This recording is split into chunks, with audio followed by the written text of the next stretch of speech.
Hi friends, ఇది మా తోట అవుట్ సైడ్ నుంచి చూపిస్తున్నాం. నిన్ననే దున్నారు.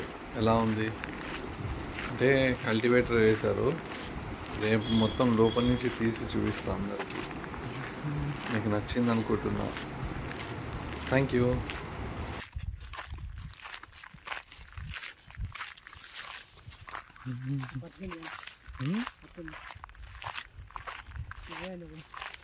తడి పడిపోయింది.